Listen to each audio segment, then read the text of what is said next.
हमारी class second for the science pedology, जो कि इम्पोर्टेंट है सीटेट एचटेट और टीचिंग एग्जाम के लिए। हमने फर्स्ट क्लास के अंदर पढ़ लिया था कि साइंस होती क्या है, साइंस एक प्रक्रिया है, परिणाम है। साइंस के अंदर हम किस तरह से किसी भी समस्या का समाधान प्राप्त करने के लिए छात्र कौन कौन से कौशल का प्रयोग करता है, जिसके अंदर हमने पढ़ा था सबसे पहले ऑब्जर्वेशन होती है। ऑब्जर्वेशन 2 टाइप्स की थी, गुणात्मक और मापात्मक। उसके बाद हमने क्लासिफिकेशन वर्गीकरण किया था। वर्गीकरण के अंदर हमने क्या किया था, किसी भी वस्तु को उसकी समानता और असमानताओं के बेस पर, विषमताओं के बेस पर अलग अलग समूह के अंदर रख दिया था। उसके बाद था मापन, फिर अनुमान लगाना। अनुमान लगाने के अंदर था जब हम किसी चीज को एग्जैक्ट तोल नहीं सकते तो उसके अंदर क्या था, अनुमान लगाना। और लास्ट में हम किसके ऊपर आ गए थे, निष्कर्ष कि निष्कर्ष क्या निकलता है जब एक छात्र क्या है समस्या समाधान के लिए अलग अलग कौशल का प्रयोग करता है। और कौशल का प्रयोग करने के बाद उसके पास क्या आ जाता है, एक डाटा आ जाता है, तो उसके बेस पर वो क्या निकालता है, निष्कर्ष निकालता है। ये बताया था निष्कर्ष एक से ज़्यादा हो सकते हैं। आज देखिए अगला है हमारा संकलित कौशल।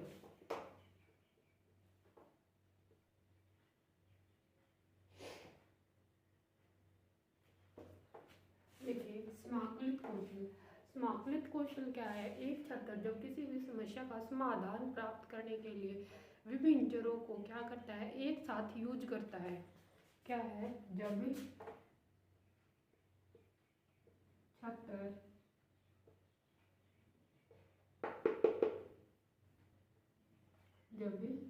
छात्र किसी समस्या के समाधान के लिए समाधान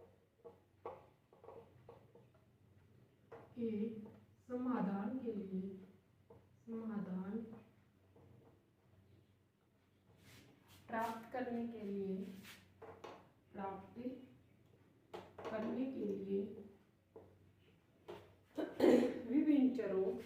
विभिन्न चरणों से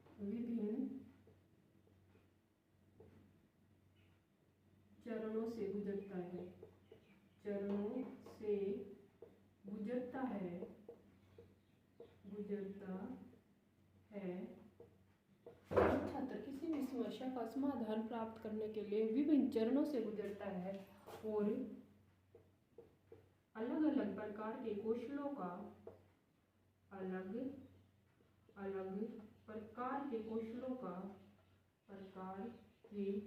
कौशल बोल सकते हैं या स्किल बोल सकते हैं, स्किल का प्रयोग। स्किल कौन से हो गए, जैसे वर्गीकरण या क्लासिफिकेशन, अनुमान लगाना,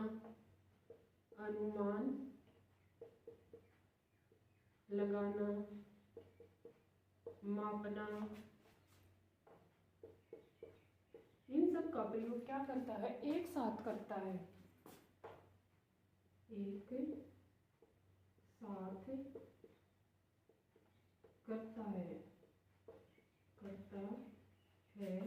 ताकि वो समस्या का समाधान प्राप्त कर सके और समाज के अंदर समायोजन स्थापित कर सके। ताकि समस्या का समाधान प्राप्त कर सके, और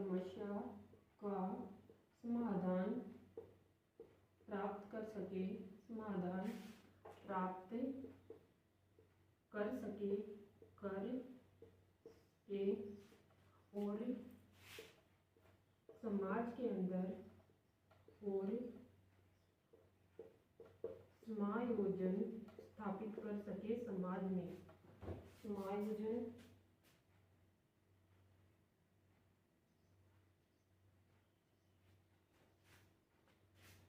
और छात्र की भौतिक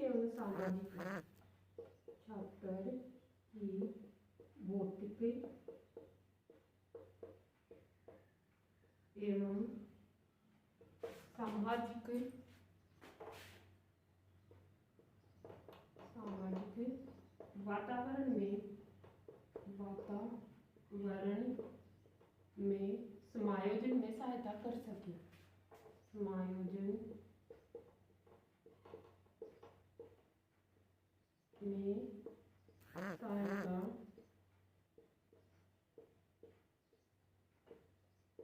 कर सके, उसे हम क्या बोलते हैं? आकलित कौशल। आकलित कौशल।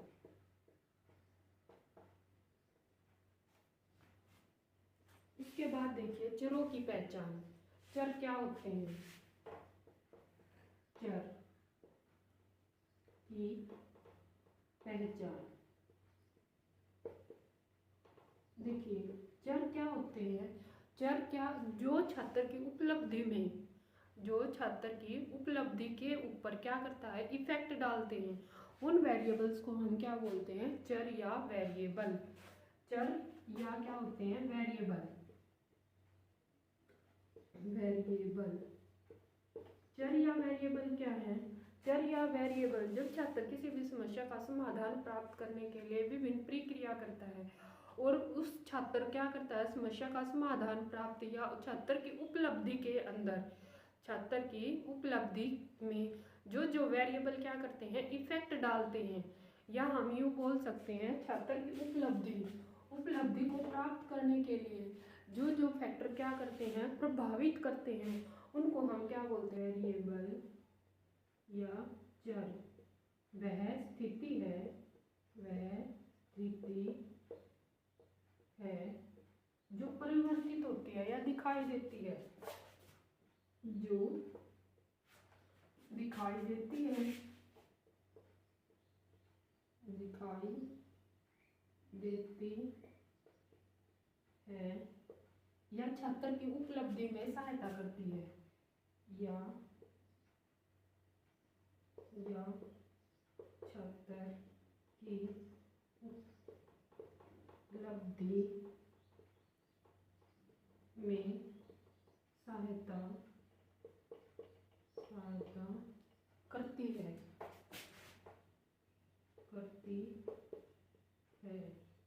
चर देखिए क्या हो सकते हैं? चर, छात्र खुद भी प्रेरित हो सकता है किसी भी समस्या को समाधान प्राप्त करने के लिए।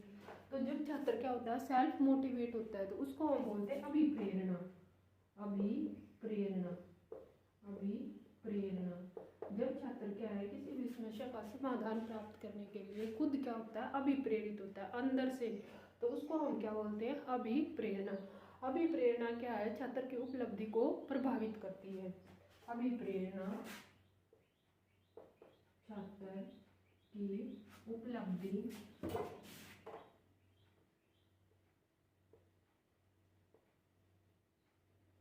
प्राप्त करने में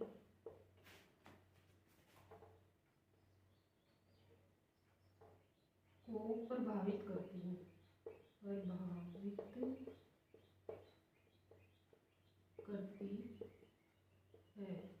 और चर क्या हो सकते हैं? और चर हो सकते हैं छात्र के चारों तरफ का एनवायरनमेंट, उसके माता पिता, उसकी उम्र, उसका बौद्धिक स्तर, ये सब क्या है? चर है। तो क्या है? चर माता पिता, अध्यापक, भौतिक वातावरण,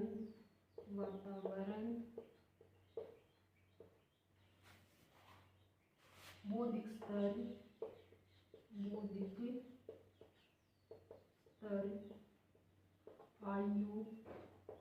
आयु, ये सब क्या है? ये चर है, और इनको हम क्या कर सकते हैं? आइडेंटिफाई कर सकते हैं, और दूसरा क्या कर सकते हैं? कंट्रोल कर सकते हैं।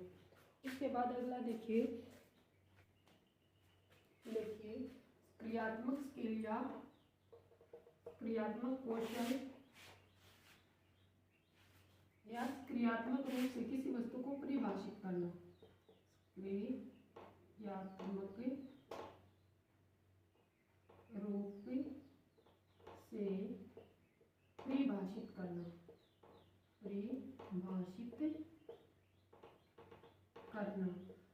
क्रियात्मक रूप से परिभाषित करने का मीनिंग, जब छात्र किसी भी समस्या का समाधान प्राप्त कर लेता है और किसी भी घटना को या किसी भी वस्तु को अपने विचारों या अनुभव के आधार पर उसकी परिभाषा देता है, उसको हम क्या बोलते हैं? क्रियात्मक कौशल। तो देखें, जब छात्र किसी घटना व जब छात्र किसी भी घटना या किसी वस्तु को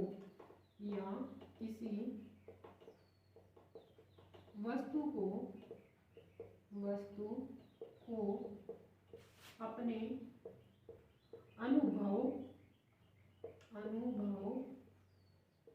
और दूसरा क्या, जब छात्र किसी भी वस्तु को अपने अनुभव और किसके आधार पर और एक्सपेरिमेंट या ऑब्जर्वेशन के आधार पर व्यक्त करता है। एक्सपेरिमेंट या ऑब्जर्वेशन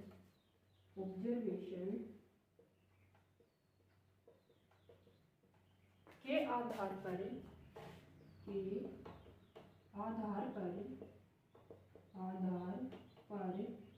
व्यक्त करता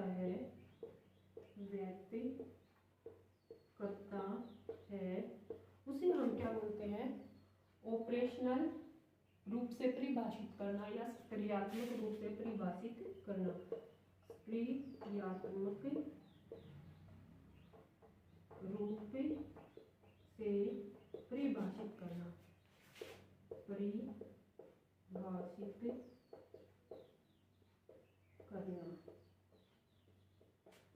इसके बाद अगला देखिए, अब हमारे पास एक होता है फिजिक्स और दूसरा क्या होता है, बायोसाइंस। तो देखिए, फिजिक्स के अंदर हम किसी भी चीज को ऑब्जर्वेशन या हम यूँ बोल सकते हैं, फिजिक्स के अंदर ऑब्जर्वेशन के आधार पर किसी भी वस्तु की क्या देते हैं, डेफिनेशन देते हैं। फिजिक्स के अंदर हम किसी भी वस्तु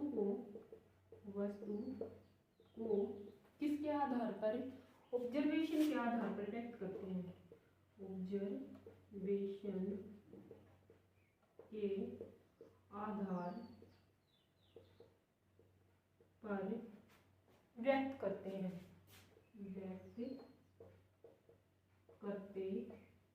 हैं। और किसके अंदर, बायो साइंस के अंदर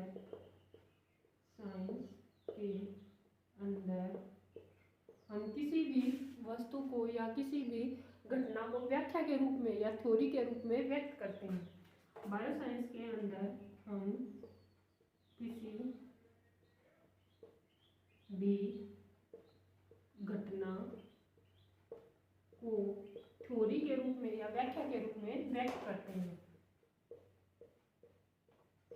थ्योरी के रूप में व्यक्त करते हैं। इसके हम एग्जाम्पल ले सकते हैं, नॉन यूनिफॉर्म मोशन। तो फिजिक्स के अंदर हम यूनिफॉर्म और नॉन यूनिफॉर्म मोशन को किसके बेस पे, ऑब्जर्वेशन के बेस पे डिफाइन करेंगे। यूनिफॉर्म मोशन क्या होगा, अगर कोई भी ऑब्जेक्ट इक्वल टाइम के अंदर इक्वल डिस्टेंस ट्रेवल कर रहा है। फॉर एग्जाम्पल यहाँ पे हमने देख लिया मोशन ऑफ अ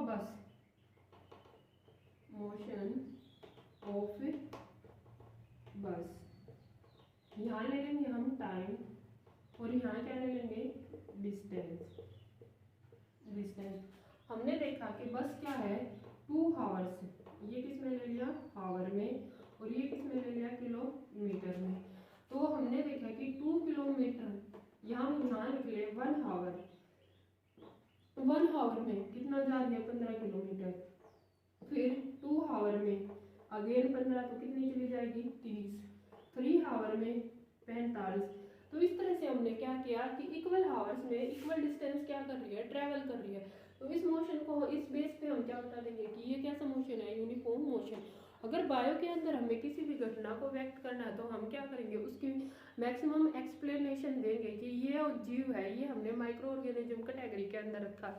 तो क्यों रखा है कि इसकी क्या क्या प्रॉपर्टी है, हम इसको नेक आई से नहीं देख सकते, ये यूनिसेलुलर है या मल्टी सेलुलर की डेफिनेशन देनी है। तो हम कैसे डिफाइन करेंगे कि यूनिसेलुलर और फॉर एग्जांपल हमने क्या यूनिसेलुलर और मल्टी सेलुलर को अलग अलग करना है, तो हम उसकी पूरी व्याख्या करेंगे कि इसके अंदर जितने भी काम होते हैं वो सिर्फ एक सेल के थ्रू होते हैं। इसके मल्टी सेलुलर के अंदर क्या है, अलग अलग फंक्शन परफॉर्म करने के लिए क्या है, अलग अलग ऑर्गन प्रेजेंट है।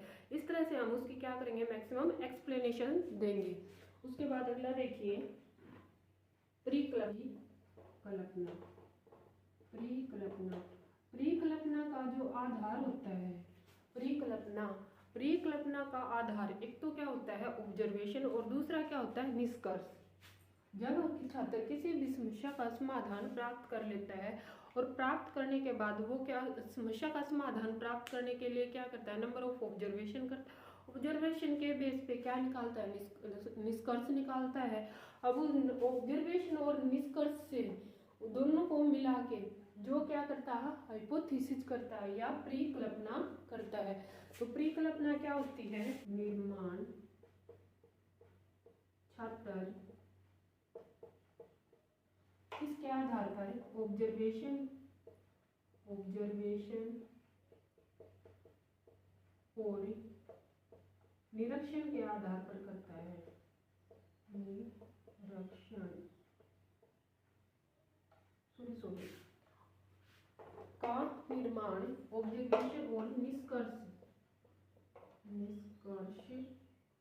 के आधार पर करता है।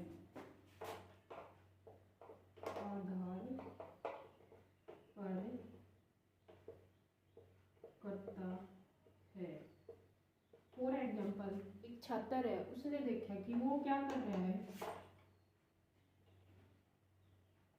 यहाँ पे उसने क्या लिया, वाटर, इसके अंदर क्या डाल दिया, शुगर। ये वाटर कैसा है, कोल्ड। फिर उसने दूसरा भी कर लिया, उसके अंदर क्या डालना, वाटर।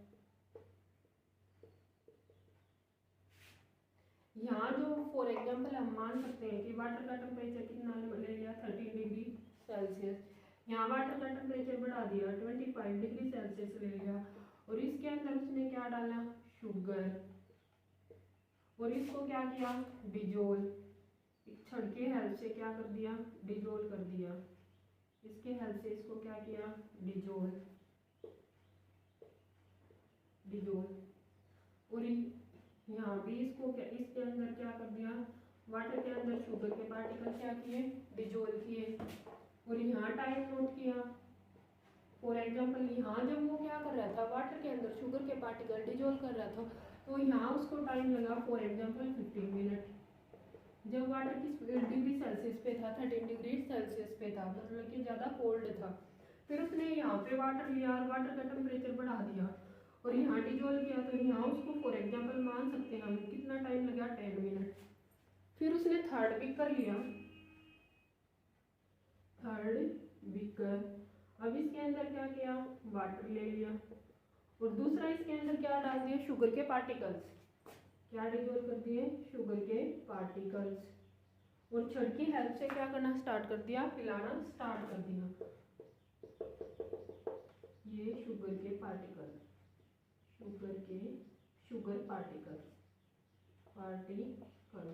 और यहाँ उसने क्या लगा दिया, एक बर्नर लगा दिया। आपकी बारी, क्या लगा दिया, बर्नर, हीट करने के लिए। क्या करने के लिए, हीट करने के लिए यहाँ लगा दिया बर्नर। तो उसने देखा कि यहाँ शुगर के पार्टिकल क्या है, बहुत जल्दी डिजोल हो रही है। ओनली 5 मिनट में क्या हो गए, शुगर के पार्टिकल डिजोल हो गए। तो यहाँ से उसने क्या कंक्लूजन निकाला, उसने पहला कंक्लूजन निकाला, क्योंकि हमने पता है कि निष्कर्ष क्या हो सकते हैं, एक से ज़्यादा हो सकते हैं। तो उसने क्या निकाला, अलग अलग क्या किया, एक्सपेरिमेंट किया, और उसने ऑब्जर्व करके देखा कि यहाँ जब वो शुगर के पार्टिकल ठंडे पानी के अंदर डिजोल्व कर रहा है तो उसको ज़्यादा टाइम लग रहा है, किसके कंपैरिजन में, इन दो एक्सपेरिमेंट के कंपैरिजन में। तो यहाँ से निष्कर्ष निकाला कि उसने क्या है कि टेम्परेचर बढ़ने से जो डिजोल्व होने में, शुगर के पार्टिकल को डिजोल्व होने में जो टाइम लग रहा है, वो टाइम क्या हो रहा है, डिक्रीज हो रहा है। दूसरा उसने देखा कि इसके अंदर जो शुगर के पार्टिकल हैं वो कम डिजोल्व हो रहे हैं, इसके अंदर क्या हो रहे हैं, ज़्यादा शुगर के पार्टिकल डिजोल्व हो रहे हैं। और यहाँ पे शुगर के पार्टिकल है क्या है, कंप्लीटली डिजोल्व हो गए। तो यहाँ से दूसरा निष्कर्ष उसने क्या निकाला कि जैसे जैसे हम टेम्परेचर इंक्रीज करते हैं, टेम्परेचर इंक्रीज करने से जो सोल्युबिलिटी पावर है या सोल्युबिलिटी जो क्षमता है वो क्या हो जाती है, इंक्रीज हो जाती है, और रेट ऑफ सोल्युबिलिटी इंक्रीज भी हो जाती है। तो यहाँ से उसने दो निष्कर्ष निकाल लिए, एक तो क्या, शुगर के पार्टिकल फॉर एग्जाम्पल इसके अंदर हम सिर्फ क्या है, 1 कप शुगर को क्या कर सकते हैं, डिजोल्व कर सकते हैं, लेकिन इस सॉल्यूशन के अंदर हम क्या कर सकते हैं, 2 कप शुगर डिजोल्व कर सकते हैं, क्योंकि टेम्परेचर बढ़ने से क्या हो रही है, सोल्युबिलिटी जो कैपेसिटी है वो क्या हो रही है, इंक्रीज हो रही है। तो यहाँ से उसको क्या मिल गया, क्या मिले, उसने ऑब्जर्वेशन की निष्कर्ष निकाला, और ऑब्जर्वेशन और निष्कर्ष या किसी सामान्य एक्सपेरिमेंट के हेल्प से भी वो क्या कर सकता है, परिकल्पना का निर्माण कर सकता है। परिकल्पना क्या, ऑब्जर्वेशन और एक्सपेरिमेंट करने के बाद, ऑब्जर्वेशन या किसी भी निष्कर्ष के ऊपर पहुंचने के बाद उसको जो लास्ट में कंक्लूजन या रिजल्ट मिलता है उससे वो क्या करता है, अपनी परिकल्पना का निर्माण कर सकता है। ये प्रश्नों का उत्तर प्राप्त करने के लिए ऑब्जर्वेशन के पश्चात उपजे प्रश्नों का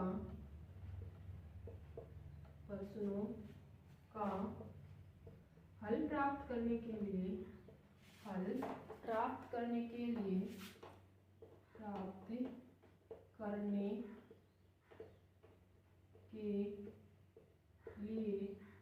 ऑब्जर्वेशन के बाद उपजे प्रश्नों का हल प्राप्त करने के लिए प्रयोग करना पड़ता है या एक्सपेरिमेंट करने पड़ते हैं,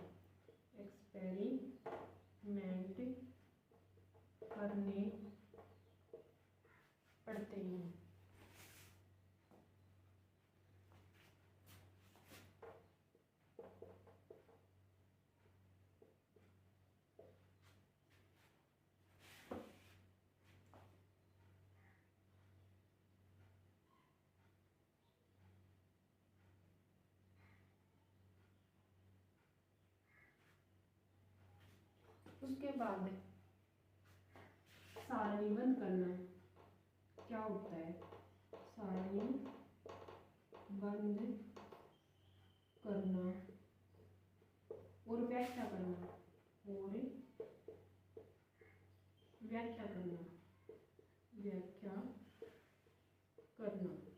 देखिए सारणीबद्ध करना और व्याख्या करना का मीनिंग क्या होता है। जैसा कि हमने स्टार्टिंग में भी बताया था कि साइंस क्या है, साइंस वो नॉलेज है जो क्या है, कोई भी पर्सन नंबर ऑफ एक्सपेरिमेंट करके प्राप्त करता है, और जब उसको एक सिस्टमेटिक और ऑर्डर में अरेंज कर देते हैं तो हम उसको क्या बोलते हैं, साइंस। ऐसे ही याद है, जब क्या है, छात्र नंबर ऑफ एक्सपेरिमेंट करेगा और नंबर ऑफ एक्सपेरिमेंट करेगा उसको कुछ ना कुछ क्या प्राप्त होंगे, आंकड़े प्राप्त होंगे, और आंकड़ों को क्या करेगा, जब वो एक पर्टिकुलर ऑर्डर में एकत्रित करके या अरेंज कर देगा तो उसको तो हम क्या बोलेंगे, सारणीबद्ध करना। दूसरा, जब वो क्या है, जो नंबर ऑफ एक्सपेरिमेंट करने के बाद उसको जो ऑब्जर्वेशन प्राप्त हुई है उस ऑब्जर्वेशन के ऊपर वो क्या करेगा, किसी भी घटना को या वस्तु को परिभाषित करेगा, तो उसको हम उसमें क्या बोलेंगे, व्याख्या करें। विज्ञान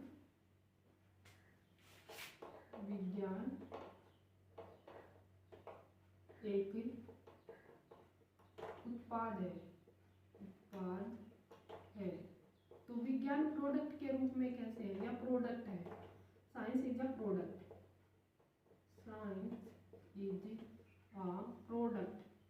किस चीज का प्रोडक्ट है, साइंस प्रोडक्ट है कॉन्सेप्ट, तथ्य या कॉन्सेप्ट। दूसरा क्या होता है, रूल, संप्रत्यय,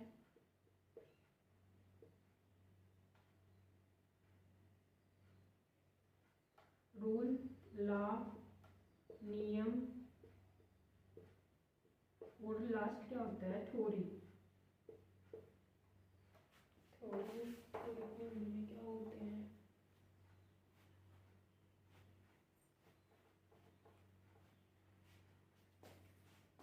संप्रत्यय, और व्याख्या। इन सब का क्या है, ये सब मिलकर किसकी फॉर्मेशन करते हैं, विज्ञान एक प्रोडक्ट के रूप में है। या हम यूँ बोल सकते हैं कि विज्ञान क्या है, उत्पाद है किस किसका, कॉन्सेप्ट का, रूल का, नियम का और थ्योरी का या व्याख्या का। अब देखिए तथ्य क्या होते हैं, रूल क्या, नियम क्या और थ्योरी क्या। तो इसको हम उत्पाद है किसका, नियम का, नियम तथ्य, नियम तथ्य, रूल और थ्योरी, थ्योरी के रूप में विज्ञान किसका काम करता है, उत्पाद का काम करता है। विज्ञान एक उत्पाद के रूप में व्यक्त किया जा सकता है, व्यक्त किया जा सकता है। देखिए विज्ञान के रूप में व्यक्त किया जा सकता है कैसे, सबसे पहले नियम तथ्य रूल और थ्योरी के रूप में एक उत्पाद के रूप में क्या किया जा सकता है, व्यक्त किया जा सकता है। सबसे पहले आता है हमारे पास तथ्य या कॉन्सेप्ट होते क्या है, कॉन्सेप्ट, कॉन्सेप्ट, कॉन्सेप्ट या तथ्य, तथ्य क्या होते हैं कॉन्सेप्ट। कॉन्सेप्ट हम किसको बोलते हैं, जो हम अपनी सेंस ऑर्गन की हेल्प से जो ऑब्जर्व करते हैं वो क्या है, कॉन्सेप्ट है। जैसे क्या है, पक्षी उड़ता है, पक्षी उड़ता है, उड़ता है।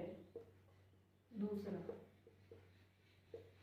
फूल खिलते हैं, खिलते हैं, पक्षी उड़ते हैं। भालू के बाल होते हैं,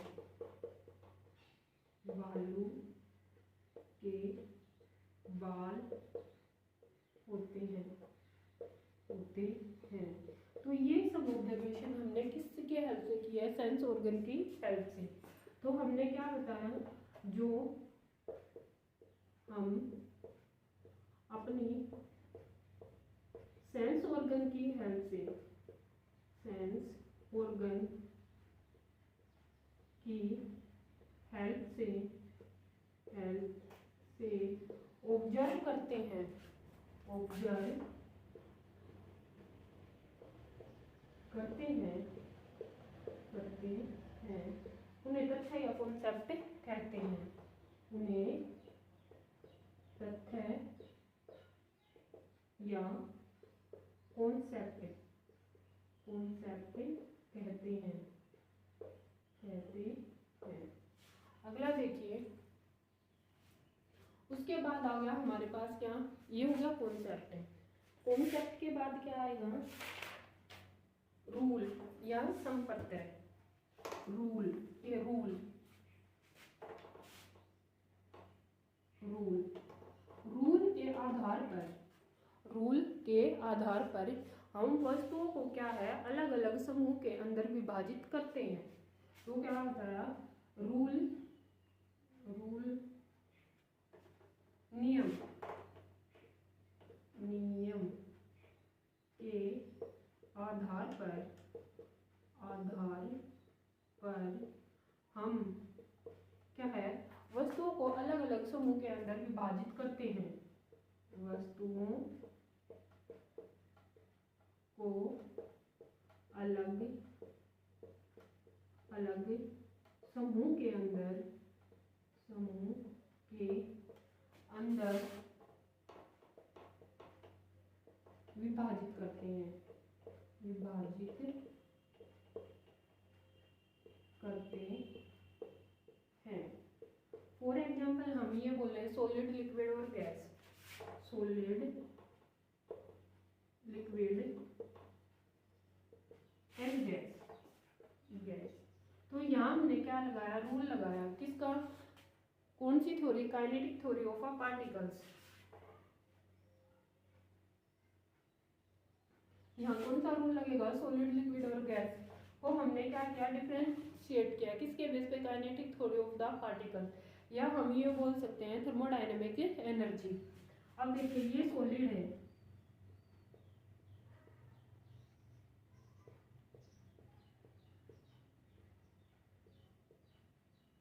सॉलिड हमने किस बेस पे डिफाइन किए? एक तो हमने ये बता दिया इनके बीच में इंटरमोलिकुलर स्पेस, इंटरमोलिकुलर स्पेस कैसा है? नेग्लेक्ट, इंटरमोलिकुलर स्पेस नहीं होता। दूसरा क्या है? इन जो पार्टिकल्स की है, जो पार्टिकल्स की क्या है? थर्मोकाइनेटिक एनर्जी है। कौन सी energy? Thermokinetic energy, thermokinetic energy. वो एनर्जी किसके इक्वल है? 0 के इक्वल या ना के बराबर। इसलिए ये पार्टिकल क्या नहीं कर सकते? मूव नहीं कर सकते। और जब पार्टिकल क्या नहीं कर सकते? मूव नहीं कर सकते, तो हम इसको या ये बोल सकते हैं बिल्कुल क्या है? Minimum, minimum. तो ये पार्टिकल किस में रख दिया हमने? सॉलिड के अंदर। दूसरा क्या है? इनकी जो काइनेटिक एनर्जी है, काइनेटिक एनर्जी है वो कैसी है? Maximum, maximum. इसलिए हमने इन पार्टिकल्स को क्या बोल दिया? गैस। तो इस आधार पर, नियम के आधार पर हमने क्या कर दिया? वस्तुओं को अलग अलग समूह के अंदर विभाजित कर दिया। हमने एक को बोल दिया गैस और एक को बोल दिया सॉलिड, क्योंकि इनकी जो काइनेटिक एनर्जी है पार्टिकल्स की वो बिल्कुल क्या है? 0 है। और इनकी जो थर्मोडायनेमिक काइनेटिक एनर्जी है वो क्या है? मैक्सिमम है। इसलिए ये क्या है? गैस। और ये इनकी क्या है? इन दोनों के बीच में लाई करती है। इसलिए हम इनको क्या बोलते हैं? लिक्विड या फ्लूइड, जो क्या कर सकते हैं? मूव कर सकते हैं। क्या कर सकते हैं? मूव कर सकते हैं। उसके बाद आगे देखिए, हम एक्सपेरिमेंट और ऑब्जर्वेशन के आधार पर, ऑब्जर्वेशन के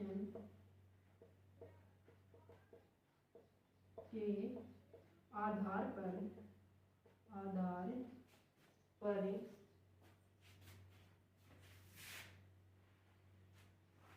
ऑब्जर्वेशन के आधार पर किसी ज्ञान को शिथिल मानकर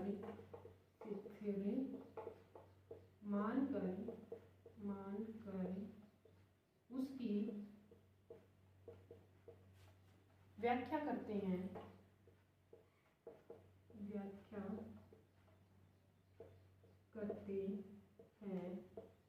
उसे हम क्या बोलते हैं? उसे प्रिंसिपल बोलते हैं। क्या? प्रिंसिपल कहते हैं। For example, rotating fan, rotating fan.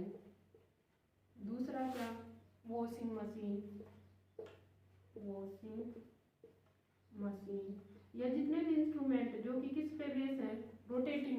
Rotate करके क्या करते हैं? वर्किंग करते हैं। तो हम बोलते हैं कि वहां पर कौन सा फोर्स अप्लाई होता है? या तो वहां पर क्या है? Centripetal force. कौन सा? सेंट्रीपिटल फोर्स,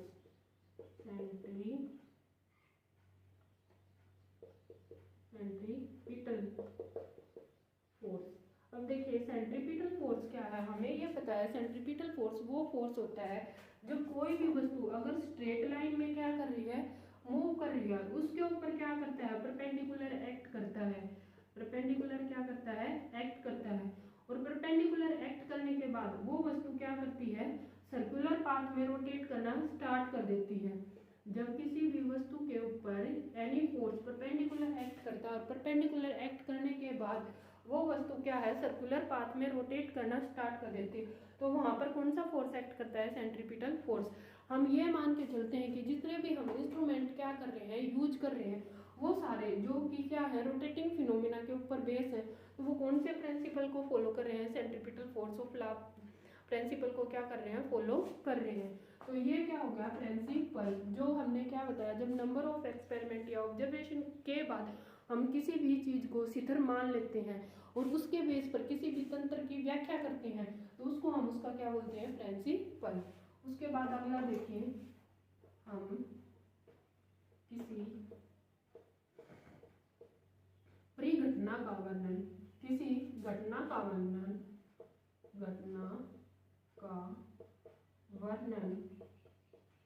किसके आधार पर? प्रिंसिपल के आधार पर करते हैं। किसके आधार पर?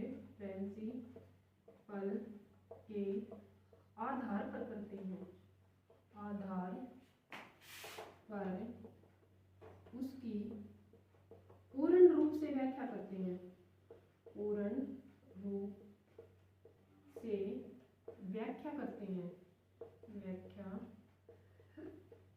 करते हैं, तो हम उसको क्या बोलते हैं, थ्योरी।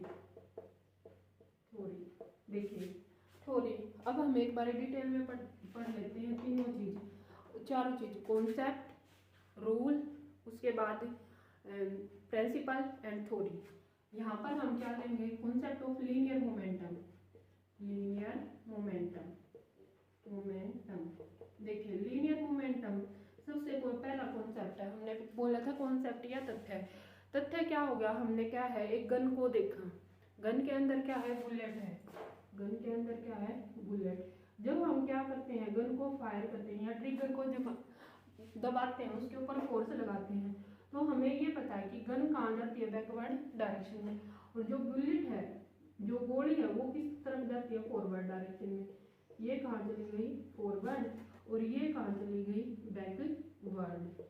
ये हमने क्या मान ली, गन, और ये क्या है, बुलेट, गोली। तो ये हमारा क्या हो गया, कॉन्सेप्ट हमें पता चल गया कि गन पीछे की तरफ जाती है और जो बुलेट है वो किस तरफ जाती है, आगे की तरफ। जो हमने कहाँ से प्राप्त किया ज्ञान, जो हमने सेंस ऑर्गन से देख के प्राप्त किया है, उसको हम क्या बोलते हैं, कॉन्सेप्ट। उसके बाद आता है, उसके बाद क्या आता है, रूल। रूल हमने क्या बताया, जब हम किसी चीज को, नंबर ऑफ एक्सपेरिमेंट या ऑब्जर्वेशन को रूल के आधार पर हम क्या करते हैं, वस्तुओं को अलग अलग सॉलिड और लिक्विड कैटेगरी के अंदर डिफाइन करते हैं। तो यहाँ हम ये बता देंगे कि समूह के अंदर डिवाइड करते हैं। जो बुलेट है, जो गन है, ये दोनों क्या है, सॉलिड है, दोनों क्या है, सॉलिड है। तीसरा क्या आ गया, नियम या प्रिंसिपल। प्रिंसिपल यहाँ पर ये कौन सा प्रिंसिपल फॉलो करते हैं, लीनियर मोमेंटम। लीनियर मोमेंटम का मीनिंग क्या होता है, मोमेंटम। मोमेंटम क्या होता है, प्रोडक्ट ऑफ मास और वेलोसिटी। मोमेंटम क्या होता है, प्रोडक्ट ऑफ मास और वेलोसिटी। तो यहाँ प्रिंसिपल क्या बोलेंगे हम कि बिफोर फायरिंग और आफ्टर फायरिंग जो लीनियर मोमेंटम है वो क्या रहेगा, रिमेन सेम। अगर हम बुलेट का मास क्या मान लें, m1, और इसकी वेलोसिटी क्या, u1। मास क्या, m1, वेलोसिटी क्या, u1। इसका मास क्या, m2, और इसकी वेलोसिटी क्या, u2। तो हम यहाँ पर जो प्रिंसिपल लगाएंगे लीनियर मोमेंटम का, तो यहाँ प्रिंसिपल क्या होगा, linear momentum, linear momentum, momentum remain conserve, remain conserve, conserve before firing और after firing the gun, before firing and after